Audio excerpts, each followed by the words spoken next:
Die LearnTech hat wieder mal viel Spaß gemacht, auch wenn die Vorbereitungen immens waren. Wir haben uns mal wieder deutlich vergrößert. Der Grund dafür: das abgelaufene Wirtschaftsjahr war das Beste unserer Firmengeschichte. Unser Produkt und unsere Dienstleistungen kommen sehr gut an. Das war auch hier auf der LearnTech sehr spürbar.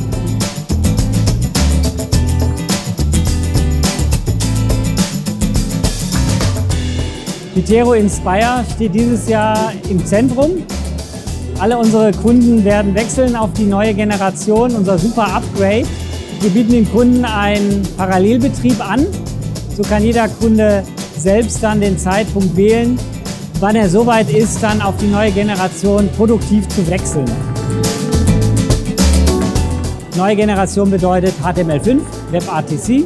Es bedeutet aber nicht nur einen Technologie-Change auf diese topmoderne Technologie, sondern bedeutet auch neue Atmosphäre schaffen, mehr Flexibilität, inspirierende Umgebung und noch mehr Möglichkeiten für einen neuen, flexiblen Methodenmix. Wir sind ja eine Software-Schmiede aus der Fraunhofer Forschung und haben nach der Ausgründung kontinuierlich weiter Forschungsprojekte durchgeführt.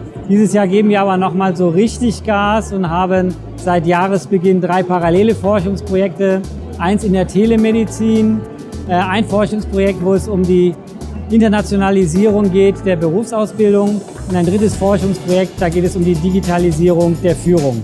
Da freuen wir uns richtig drauf. Vielen Dank für die tollen Vorträge unserer Kunden an unserem Vortragsstand. Manche davon sind übrigens abrufbar auf unserem YouTube-Kanal. Für die, die nicht hier auf der LearnTech vorbeischauen konnten, ein kleiner Tipp: Gehen Sie auf unsere Homepage, klicken Sie in den Testsitzungsbereich und buchen Sie eine unserer Testsitzungen. Vitero Inspire sollten Sie gesehen haben.